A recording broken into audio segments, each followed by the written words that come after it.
శ్రీమాత్రే నమః. నమస్తే అండి అందరికి. ఎలా ఉన్నారండి అందరూ? అందరికి భోగి శుభాకాంక్షలు తెలియజేసుకుంటున్నానండి. ఇదిగోండి ఇప్పటికి అయింది నా పని అంతా. ఇన్ని రోజులు రోజు టైలరింగ్ మిషన్ కుట్టి ఆఫీస్కి వెళ్ళి వచ్చి అన్ని చేసేటప్పటికి ఈ రోజుకి వచ్చిందండి. ఇక భోగి స్నానం ఇప్పటికి అయింది, అంటే ఇందాక చేశాను. దేవుడిని మాత్రం సర్దుకుంటున్నాను అనమాట. అయితే అందరూ ఎలా ఉన్నారు? బాగున్నారా? అందరూ సంతోషంగా ఉండాలండి. నేను ఈ రోజు వీడియోలో ఏం చెప్పదలుచుకున్నా అంటే, పండగ అంటే అందరూ కలిసి చేసుకునే పండగ, చాలా ఆనందంగా చేసుకుంటారు. తర్వాత ఏంటంటే కూతుళ్ళు అల్లుళ్ళు ఇంటికి వస్తే చాలా సంతోషంగా ఉంటది కదా. బట్ నాకు ఆ సంతోషం ఎప్పుడు ఉంటుందండి. ఈ రోజే కాదు, గత 20 సంవత్సరాల నుంచి 25 సంవత్సరాల నుంచి నా జీవితంలో పండగ అనేది లేదు. మా నాన్నగారు చనిపోవటంతో నాకు పండగ పోయిందండి. అయితే దీనికి కారణం ఏంటి అని చెప్తే, కొన్ని తప్పిదాలు నా వల్ల జరిగితే, కొన్ని తప్పిదాలు మనుషుల వల్ల జరిగాయి. అఫ్ కోర్స్ ఎవరికైనా నేను చెప్పదలుచుకునేది ఒకటేనండి, ఏంటంటే ఎవరి జీవితమో ఏదో అయిపోతే మీరు వెళ్ళి అడ్డుపడిపోయి కాపాడేసి చేసేయాలని అనుకోవద్దు. నేను తీసుకున్న ఒకే ఒక స్టెప్, మంచి చెడు నాకు తెలీదు, ఒక జీవితాన్ని కాపాడాలి, ఒక ఫ్యామిలీని కాపాడాలి అని చెప్పి ఈ రోజు నేను నా లైఫ్ లో ఏ అచీవ్మెంట్ లేకుండా, ఏమంటారంటే ఏది లేకుండా, అంటే ఒక చిన్న తప్పిదం వల్ల గత 10 సంవత్సరాలు 11 సంవత్సరాల నుంచి కుటుంబానికి దూరం అయిపోయాను. అంతకు ముందు కొంచెం కుటుంబం దగ్గరికి వెళ్ళేదాన్ని. ఒక ఫ్యామిలీని కాపాడాలి, ఒక ఫ్యామిలీ బయట ఎందుకు బాధపడుతున్నారు, నా వల్ల వాళ్ళకి మంచి జరుగుతుందని ఆలోచించి మొత్తం నా లైఫ్ స్పాయిల్ చేసేసుకున్నాను. ఈ రోజు నాడు ఎవరైతే నాతో సహాయం పొందారో వాళ్ళే నన్ను కుక్కను అన్నారు, నేను కుక్కతో సమానం అన్నారు. అంటే నువ్వు చేసిన పని జీవితాంతికి, నువ్వు చేసిన చిన్న ఉపకారం అది చిన్నదని నేను చెప్పనండి, అది ఒక జీవితాన్ని నిలబెట్టింది, ఒక కుటుంబాన్ని నిలబెట్టింది. అది నాకు మాత్రమే తెలుసు. చెప్పాలి అని అంటే నేను చెప్పను, ఎందుకంటే అవతల వాళ్ళకి మాట ఇచ్చాను, అప్పటికే బయటికి చెప్పనని. అది వాళ్ళు తెలుసుకోవాలి, అంతేకాని తెలుసుకోకుండా ఇష్టం వచ్చినట్టు నిందలు వేసేస్తే మనిషి మీద అది ఎంతవరకు కరెక్ట్ అనేది నాకు ఇప్పుడు కూడా అర్థం కావట్లేదు. నేను బతికేది మా అమ్మ కోసం మాత్రమే. మా అమ్మకి ఏమన్నా, మా తమ్ముడు చనిపోయాడండి, అమ్మని చూసుకుంటూ ఉండేవాడు. అమ్మకి ఏదైనా అయిందంటే ఇంక నేను అనాథాశ్రమానికి వెళ్ళడం తప్ప వేరే మార్గం లేదు. నేను ఏదైనా మంచి చేసినా కూడా చెడు ఎదురవుతూనే ఉంటుంది జీవితంలో. ఎందుకు మంచి చేసి చెడు తెచ్చుకోవాలి? అసలు నేను ఒకరి కోసం ఎందుకు ఆలోచించాలి? నాకు అర్థం కావట్లేదు. ఒకసారి ఏదో తప్పు చేశాను, దానివల్ల మొత్తం ఫ్యామిలీ కొంచెం దూరం అయినా కూడా తర్వాత కొంచెం ఏదో డబ్బు సంపాదించుకున్న తర్వాత వచ్చారు. డబ్బు కోసం ఆప్తులు ఉంటారని అప్పుడు అనుకున్నాను. ఇంకొకసారి ఏంటంటే అది తప్పని నేను చెప్పను, కానీ అందరి దృష్టిలో తప్పే, నా దృష్టిలో కూడా తప్పే. కాకపోతే ఒక కుటుంబాన్ని నిలబెట్టేనేమో అని నేను అనుకున్నాను. నిలబెట్టిన కుటుంబంలో మనుషులు కూడా, వాళ్ళు కూడా నన్ను ఇష్టం వచ్చినట్టు తిట్టారు. నాకు అప్పుడే యాక్సిడెంట్ అయింది. యాక్సిడెంట్ అయినప్పుడు కాలు కూడా ఇరిగింది. కనీసం దానికి ఎవరు నాకు ఒక్క రూపాయి కూడా ఖర్చు పెట్టలేదు. నా కాలు నేనే తెచ్చుకున్నాను. తర్వాత జీవితం అనేది ఇలాగే జరిగింది. పండగ అంటే అందరూ కలిసి చేసుకోవాలి. నేను గత 25-30 సంవత్సరాల నుంచి కూడా ఒంటరిగానే చేసుకుంటున్నాను, ఒక్కదానే ఉంటున్నాను. ఇదంతా మీకు ఎందుకు చెప్తున్నానంటే, ఈ రోజు నేను బాధను ఆపుకోలేకపోతున్నానండి. నాకు చాలా బాధ ఉంది కడుపులో.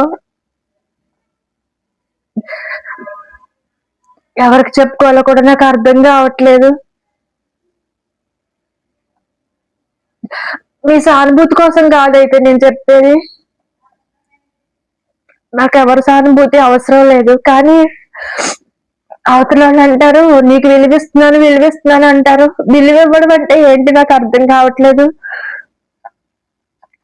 ఇష్టం వచ్చినట్టు మాట్లాడతారు, ఇష్టం వచ్చినట్టు తిడతారు. ఉపకారం పొంది కూడా నన్ను తిడతారు. అంటే నువ్వు ఉపకారం చేసి ఇంత ఇది చేసి ఇది చెప్తున్నావా అంటే, నేను ఉపకారం చేసి ఎవరిని నేను సానుభూతి నేను కోరుకోవట్లేదు. 10 మందికి నేను ఏం చెప్పదలుచుకోలేదు. కానీ నేను మనిషినే కదండి, నాకు సెల్ఫ్ రెస్పెక్ట్ ఉంటది, నాకు ఫ్యామిలీతో బతకాలని ఉంటది. నాకు భర్త పిల్లలు కావాలని ఉంటది, కానీ చాలా విషయాలకి నేను నోచుకోలేదండి. అయితే నేను దీన్ని తప్పుగా అనుకోను. నా కర్మ అంతే, భగవంతుడు ఇచ్చిన కర్మ. నేను ఏదో జన్మలో ఏదో పాపం చేసుకుని పుట్టాను కాబట్టి ఈ జన్మలో ఇక్కడ అనుభవిస్తున్నాను. అందరి రుణాలు తీర్చుకున్నాను దాదాపుగా. అందరికి నేను ఎవరికి రుణం లేను.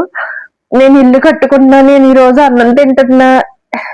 ఈవెందో నేను బయటికి వెళ్ళి 10 రూపాయలు ఖర్చు పెట్టుకున్నా కూడా అంతా నా కష్టం మీద ఖర్చు పెట్టుకున్నాను. ఎవరి దగ్గర సింగిల్ ఎంపీ కూడా నేను ఆశించలేదు. కానీ అయినా కూడా నేను మాటలు పడుతున్నాను. ఉపకారం పొందిన వాళ్ళే ఉపకారం పొందిన వాళ్ళే మనల్ని తిడుతున్నారు అనేసరికి ఒక రకమైన బాధ ఉంటదండి. ఏదైనా సరే నేను మీకు ఫస్ట్ నుంచి నా మోటివేషనల్ దాంట్లో నేను చెప్పేది ఒకటేనండి. ఏంటంటే ఎవరైనా సరే ఎవరి జీవితాన్ని వాళ్ళు బతికేటప్పుడు ఒకరిని నింద వేయాల్సిన పని లేదు. కానీ ఎవరో ఏదో వచ్చేస్తారు, ఏదో చేసేస్తారని చెప్పేసి ఎవరో కూడా ఎవరికి హెల్ప్ చేయొద్దు ఈ రోజుల్లో. ఎందుకంటే హెల్ప్ అనేది మనం చేసిన హెల్ప్ మనకి విలువ ఉండాలి, అంతేకాని 10 సార్లు తిట్టించుకునేలాగా అయితే ఉండకూడదు. నేనేమంటానంటే మీ పని మీరు చేసుకోండి. ఎవ్వరికి అడిగినా కూడా సాయం చేయాల్సిన అవసరం లేదు. నేను అడగకుండా సాయం చేశాను, వాళ్ళు ఎవరు నన్ను ఏం అడగలేదు. అయ్యే పాపం కష్టంలో ఉన్నారు కదా అని చెప్పి సాయం చేశాను. దానివల్ల నేను జీవితాంతం బాధపడాల్సి వస్తుంది. బాధపడితే పడ్డాను, నాకు బాధ కూడా పెద్ద విషయం కాదండి. బాధ అనేది ఎప్పుడు ఏదో టైంలో వస్తుంది, కొంచెం పోతుంది, అది వేరు. కానీ మాటలు పడుతున్నానండి. ఇప్పుడు దీని నుంచి బయటకు ఎలా రావాలో కూడా నాకు అర్థం కావట్లేదు. ఎక్కడైనా కౌన్సిలింగ్కి వెళ్దామని అనిపిస్తుంది. నేనే కౌన్సిలింగ్ ఇస్తాను, అలాంటిది నేనే కౌన్సిలింగ్కి వెళ్ళాలని అనిపిస్తుంది ఒక్కొక్కసారి. కరెక్ట్ కాదండి. మనం ఎవరైనా సరే మీకు కూడా ఎక్కడైనా ఎవరైనా సహాయం చేస్తే కనుక వాళ్ళకి ఒక విలువ ఇవ్వండి. విలువ ఇవ్వడం అంటే ఏంటంటే వెళ్ళిపోయి వాళ్ళ అవసరాలు తీర్చేసి వాళ్ళకి ఏదో కావాలంటే కొనేసి ఇచ్చేసి డబ్బులు ఖర్చు పెట్టేసి ఇది కాదు విలువ. అది విలువతో సమానం కాదు. వాళ్ళకి కొన్ని రెస్పెక్ట్స్ ఉంటాయి, వాళ్ళకి కొన్ని అవసరాలు ఉంటాయి, వాళ్ళకి కొన్ని ఇది ఉంటాయి. మీరు రోజు ఫోన్ చేసి తిట్టక్కర్లే, సంవత్సరానికి ఒకసారి ఫోన్ చేసి ఎలా ఉన్నావు అని అడిగితే చాలు. రోజు ఫోన్ చేసి తిట్టమని ఎవరు చెప్పలేదు. తీరించలేక తెప్ప తగలెట్టే రకం అంటారు చూసారా, నేను సహాయం చేసిన వాళ్ళు అలాంటి వాళ్ళే. వాళ్ళు ఏంటంటే ఉపకారం పొందడం తప్పితే వాళ్ళకి ఎలాగ విలువ ఇవ్వాలి, ఎలా రెస్పెక్ట్ ఇవ్వాలి ఏంటి అనేది ఆ ఫ్యామిలీకి తెలీదు. పాపం భగవంతుడు వాళ్ళని అలా పుట్టించినందుకు నేను చాలా బాధపడుతున్నాను వాళ్ళని. కానీ ఏం చేస్తామండి, కొన్ని జీవితాలు అంతే. ఇంకా నాకు ఏదో చాలా చెప్పాలని ఉందండి, మాటలైతే రావట్లేదు. భగవంతుడు ఇంకా నా జీవితాన్ని ఇలాగే రాశాడు. అలాగే పుట్టింటికి వెళ్దామని అనుకుంటానేమో, పుట్టింటికి కూడా వెళ్ళను, ఇలా ఒక్కదాన్ని ఏడుస్తాను. ఎందుకంటే పుట్టింటికి వెళ్ళాను అనుకోండి, మా అమ్మ మరీ టార్చర్. ఎలా అంటే తల్లిని అనాల్సిన పని అయితే ఏం లేదు, ఆవిడ పెరిగిన సిచ్యువేషన్స్, ఆవిడ పడ్డ ప్రాబ్లమ్స్ అవి. మనం వెళ్ళి కష్టం చెప్పుకుందామని ఏదైనా అనుకొని అమ్మ ఇది అని చెప్పాలనేటప్పటికి ఆవిడ వాళ్ళ అమ్మ గురించి వాళ్ళ తమ్ముడు గురించి తప్ప మన గురించి ఎప్పుడు ఆవిడ ఆలోచించదు. కన్నబిడ్డ వచ్చింది ఎందుకు వచ్చిందో అని కూడా అనుకోదు ఆవిడ ఏం చేద్దండి, ఎంతసేపు వాళ్ళ అమ్మ వాళ్ళ తమ్ముడు అంతే. ఇంకా మిగిలిన వాళ్ళ పిల్లలు అలాగా ఏమైపోయినా, ఏం చచ్చిపోయినా సరే, బిడ్డలు ఏమైపోయినా సరే ఆవిడకి అవసరం ఉండదు. ఎందుకంటే వాళ్ళ అమ్మ వాళ్ళ తమ్ముడు తప్ప ఇంకెవ్వరు ఆవిడకి అవసరం లేదు. వెళ్ళి కాసేపు కూర్చుని తల్లితోనే కదండి ఏదైనా చెప్పుకుంటాం. అలానే తల్లి దగ్గరికి వెళ్ళి ఏదైనా చెప్పుకోవాలని అనుకుంటే ఫస్ట్ ఆవిడ వాళ్ళ అమ్మ గురించే స్టార్ట్ చేస్తుంది. అమ్మ నీకు ఏదైనా కష్టం ఉందా, ఏంటమ్మా నీ బాధ ఏంటో చెప్పని కానీ, లేదంటే ఏం చేస్తున్నావు, ఎలా ఉన్నావు అని కానీ ఒక్క రోజు కూడా అడగదు. అందుకే దాదాపు అక్కడికి కూడా వెళ్ళడం. నేను తల్లి మీద ప్రేమ కంటే తల్లి మీద బాధ్యతనే పెంచుకున్నాను. ఎందుకంటే ఈ టైంలో కూడా నేను వదిలేయటం నాకు ఇష్టం లేదు. ఎందుకు ఇష్టం లేదంటే ఆవిడ నన్ను బిడ్డగా చూసిందో లేదో నాకు తెలియదు, కానీ ప్రతి తల్లి బిడ్డను బిడ్డగానే చూస్తుంది. నన్ను కంటే కూడా మా తమ్ముడిని మా చెల్లిని చాలా బాగా చూసింది. ఎప్పుడు నన్ను ఒక్క రోజు కూడా పట్టించుకోలేదు. కనీసం నాకు మీకు చెప్తే నమ్ముతారో లేదో, మా నాన్నగారు చనిపోయి 94లో చనిపోయారు మా నాన్నగారు.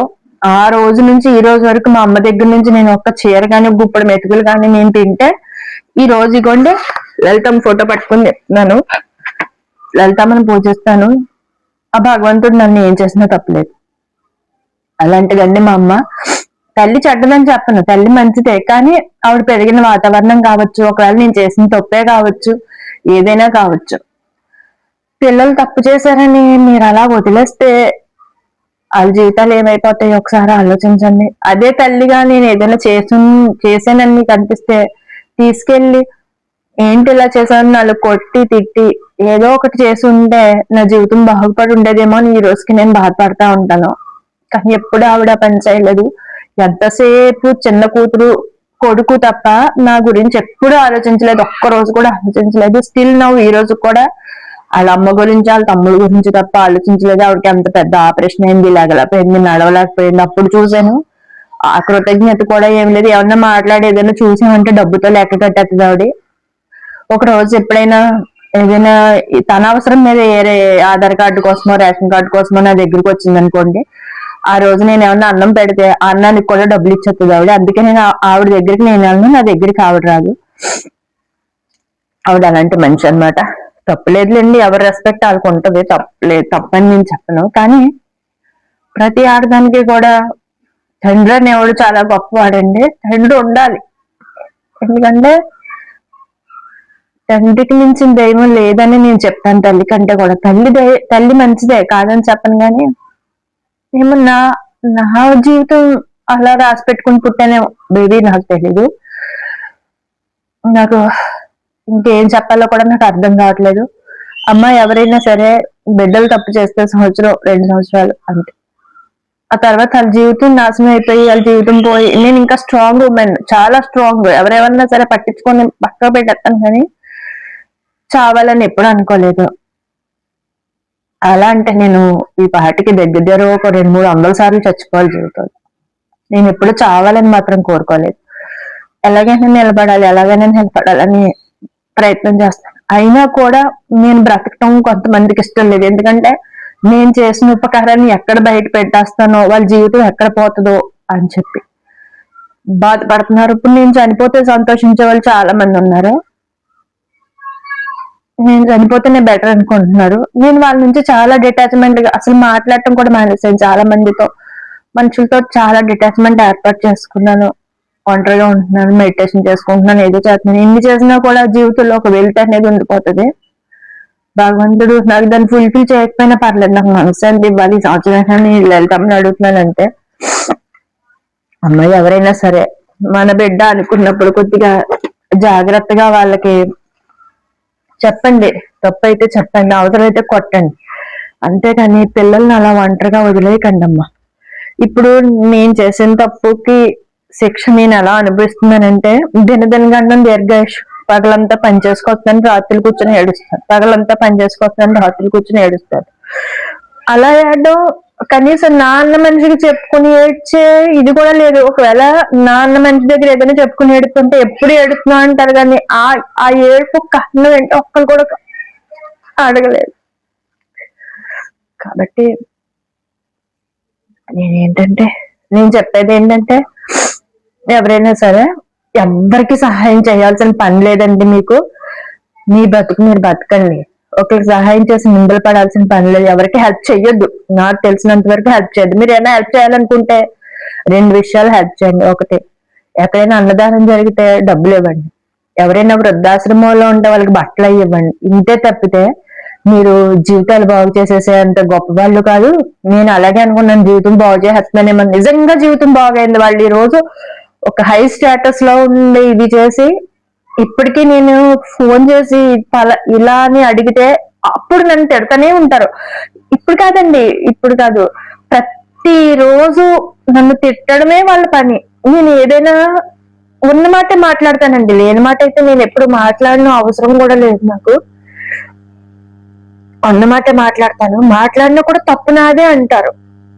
నేను తప్పుగా మాట్లాడను, తప్పుగా అడగను, ఉన్న విషయాన్ని అడుగుతాను. అది కూడా అవతల, ఎందుకంటే అవతల వాళ్ళు నాకు అర్థమైన విషయం ఏంటంటే ఒక ఇన్సెక్యూరిటీ ఫీల్ అవుతారనమాట. నేను ఫోన్ చేస్తే ఎక్కడైతే బయట పెట్టేస్తానో ఆ విషయాన్ని అని ఇప్పటికీ ఇన్సెక్యూరిటీ ఫీల్ అవుతున్నారు.